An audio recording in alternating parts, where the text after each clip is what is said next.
Hello friends, মিঠুর পাকশালায় আপনাদের সবাইকে স্বাগত। আজ আমি রুই মাছের কালিয়ার একটি রেসিপি আপনাদের সাথে শেয়ার করছি। দেখুন, এই জন্য এখানে আমি 1 কিলো পরিমাণে রুই মাছ নিয়েছি। পেটি ও গাদা মিলিয়ে এখানে 1 কিলো পরিমাণে রুই মাছ নিয়েছি। মাছটা আমি 5 মিনিট আগে ধুয়ে লবণ ও হলুদ মাখিয়ে রেখে দিয়েছিলাম। মাছ যদি আগে থেকে লবণ ও হলুদ মাখিয়ে রাখা হয় তাহলে মাছগুলো ভাজতে খুব সুবিধা হয় এবং মাছগুলো খুব লাল লাল করে ভাজাও হয়। দেখুন, এরপর আমি কড়াতে একটু বেশি পরিমাণে সরষের তেল দিয়ে দিয়েছি, যাতে অনেকটা মাছ 1 কিলো পরিমাণে মাছ, যাতে মাছগুলো সমস্ত খুব ভালো করে ভাজা হয়ে যায়। এই জন্য তেলটা একটু বেশিই দিয়েছি। এখানে আমি প্রায় 100 গ্রামের মতো তেল দিয়েছি। এরপর ওই তেলে উল্টে পাল্টে মাছগুলো লাল লাল করে ভেজে নেব। প্রথমে এখানে 4 পিস দিয়েছি। 4 পিস মাছ দিয়ে উল্টে পাল্টে এটাকে ভেজে নিলাম। দেখুন, এই মাছটা এখন ভাজা হয়ে গেছে। এরপর এটাকে একটা পাত্রে আমি তুলে নিচ্ছি।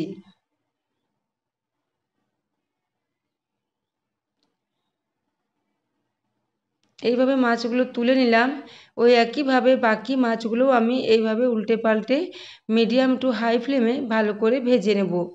বাকি মাছগুলো এখানে ভাজা হয়ে এসেছে। সমস্ত মাছগুলো এখানে আমি একটা পাত্রে তুলে রেখে দিলাম। এরপর ওই একই তেলে আমি একটা তেজপাতা ও হাফ চা চামচ পরিমাণে গোটা জিরে ও 2টো শুকনো লঙ্কা ফোড়নে দিয়ে দিয়েছি।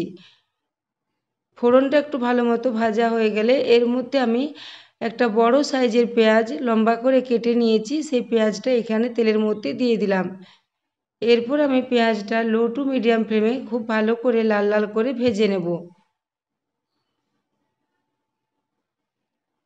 দেখুন, পেঁয়াজটা এখানে অনেকটাই ভাজা হয়ে এসেছে।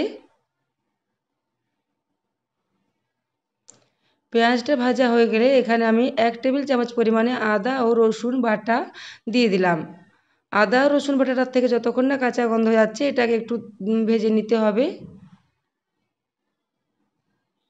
দেখুন, এটাকে ভেজে নিয়েছি। তারপর এখানে আমি একটা বড় সাইজের টমেটো কেটে নিয়েছিলাম, সেই বড় সাইজের টমেটোর কুচিটা এখানে দিয়ে দিলাম। টমেটো কুচিটা দেওয়ার পরও বেশ খানিকক্ষণ এটাকে তেলের মধ্যে ভেজে নিতে হবে, যতক্ষণ না টমেটোটা নরম হয়ে আসছে। টমেটোটা এখানে নরম হয়ে গেছে। এরপর এখানে হাফ চা চামচ পরিমাণে হলুদ গুঁড়ো, 1 চা চামচ পরিমাণে ধনে গুঁড়ো ও 1 চা চামচ পরিমাণে জিরে গুঁড়ো দিয়ে দিলাম। এরপর শুকনো মশলাটা আমি এর মধ্যে দিয়ে খুব ভালো করে ভেজে নেব। প্রায় 2 থেকে 3 মিনিট সময় ধরে মশলাটা একটু তেলের মধ্যে ভেজে নিতে হবে।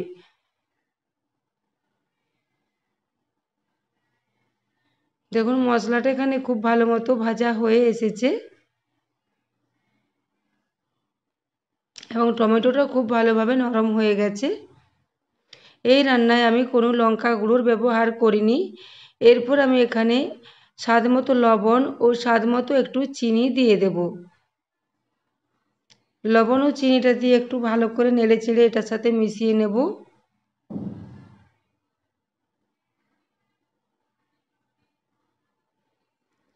দেখুন, লবণ ও চিনিটা দিয়ে এটাকে বেশ খানিকক্ষণ নেড়ে চেড়ে খুব ভালো করে আরও কষিয়ে নিয়েছি।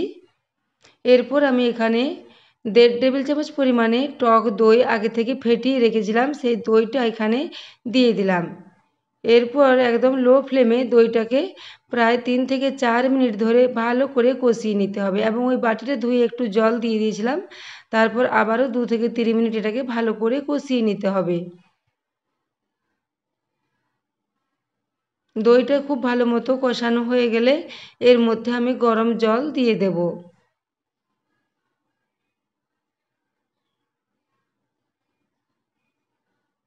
দেখুন, মশলা থেকে তেল ছেড়ে এসেছে। এটা খুব ভালো মতো কষানো হয়ে গেছে। এরপর এখানে আমি গরম জল দিয়ে দিলাম। 1 গ্লাস পরিমাণে প্রায় জল দিয়েছি। এইভাবে জলটা দিয়ে দেবো। এই রান্নাটা খুব বেশি গ্রেভি থাকবে না, একটু মাখো মাখো হলেই খেতে ভালো লাগবে। কিন্তু এখানে যেহেতু মাছের পরিমাণটা অনেকটাই বেশি আছে, সেই জন্য এখানে 1 গ্লাস পরিমাণে জল দিয়েছি।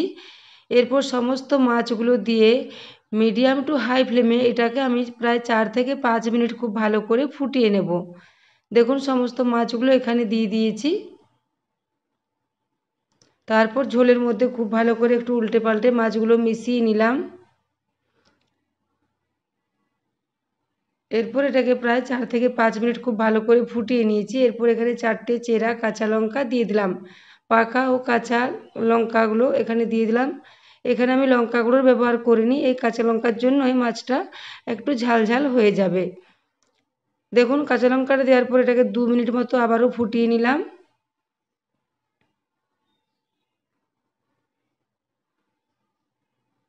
এরপর আমি এখানে গরম মশলার বাটা দিয়ে দিলাম।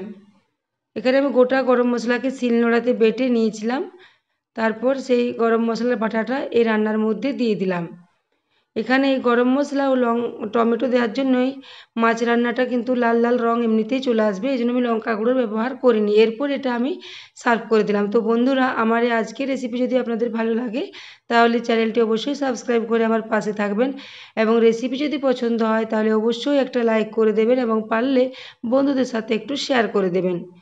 এই রুই মাছের কালিয়া আপনারা ভাত, ফ্রায়েড রাইস, পোলাও সব কিছুর সাথে এটা সার্ভ করতে পারেন, খেতে দারুণ টেস্টি হয়। তো বন্ধুরা, আপনারাও রেসিপিটি এইভাবে রান্না করুন এবং কমেন্ট করে অবশ্যই জানাবেন যে রেসিপিটি আপনাদের কেমন লেগেছে।